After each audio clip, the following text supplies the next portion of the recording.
नमस्कार साथियों, मेरे YouTube चैनल पर शिक्षा विभाग से संबंधित नवीनतम अपडेट्स पाने के लिए सब्सक्राइब कीजिए, बेल आइकन को प्रेस कीजिए और ऑल नोटिफिकेशन को ऑन करके रखें, जिससे नवीनतम अपडेट्स आपके मोबाइल पर तुरंत मिल सके। साथियों, 1/1/2004 और उसके बाद नियुक्त जो कार्मिक है यानी सभी राज्य कर्मचारी इसके अंतर्गत जो आते हैं वे NPS से आहरण नहीं करने के संबंध में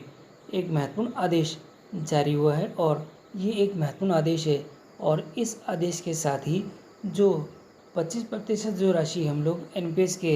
विड्रॉल कर रहे थे वह अब नहीं कर पाएंगे। तो साथियों, ये जो कंप्लीट आदेश क्या है और इस आदेश में क्या क्या बातें बताई गई है, इसकी पूरी जानकारी आपको आज की इस वीडियो के अंदर मिलेगी। तो आप वीडियो को शुरू से अंत तक ज़रूर देखें और यदि आप हमारे चैनल पर नए हैं तो चैनल को सब्सक्राइब करके रखें, जिससे कि अभी जो NPS के संबंध में ये महत्वपूर्ण आदेश आया है, जो रिलेटेड और आदेश भी अगर आते हैं तो उनके संबंध में आपको हर एक प्रकार की जो अपडेट है आपको प्राप्त होती रहेगी।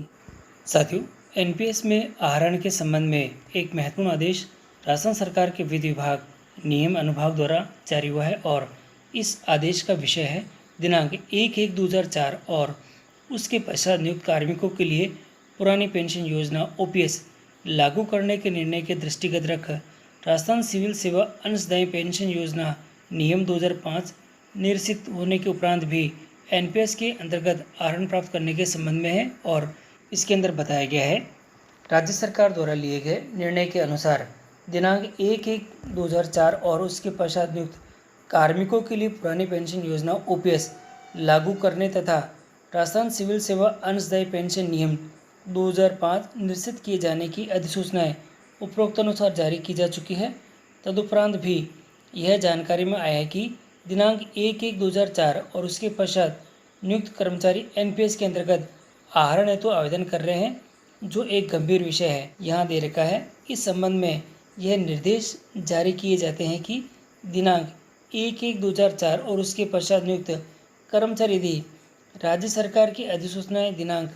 15/5/2022 लागू होने के उपरांत भी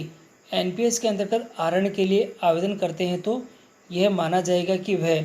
राजस्थान सिविल सेवा अंशदायी पेंशन नियम 2005 के अंतर्गत NPS का ही सदस्य बना रहना चाहता है और राज्य सरकार के नियम साथियों राज्य सरकार के निर्णय के अंतर्गत पुरानी पेंशन योजना का लाभ प्राप्त नहीं करना चाहते हैं। तो ये बहुत महत्वपूर्ण लाइनें दे रखी है और नीचे दे रखा है यहाँ पे, अतः इस परिपत्र के माध्यम से दिनांक साथियों 1/1/2004 और उसके पश्चात साथियों ये देखिएगा, यहाँ दे रखा है, महत्वपूर्ण है, इस परिपत्र के माध्यम से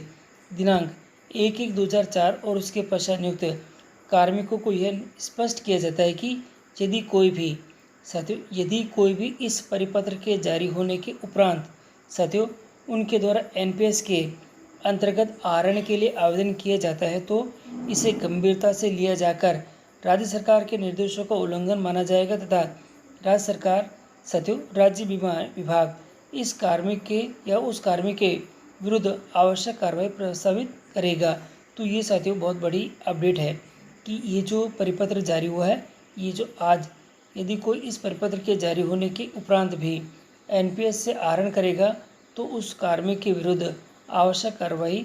प्रस्तावित की जाएगी। और ये एक महत्वपूर्ण आदेश है जो कि जारी हुआ है सभी कार्मिकों के लिए, जो कि 1/1/2004 और उसके पश्चात नियुक्त कर्मचारी है उन सभी के लिए। तो साथियों इस आदेश के साथ ही जो 25% राशि जो NPS से विड्रॉल हम लोग कर रहे थे और वह 25% राशि अब NPS से विड्रॉल नहीं कर पाएंगे, क्योंकि इसके अंदर इस प्रकार की जो लैंग्वेज लिखी हुई है उसके अनुसार इसे गंभीर माना गया है।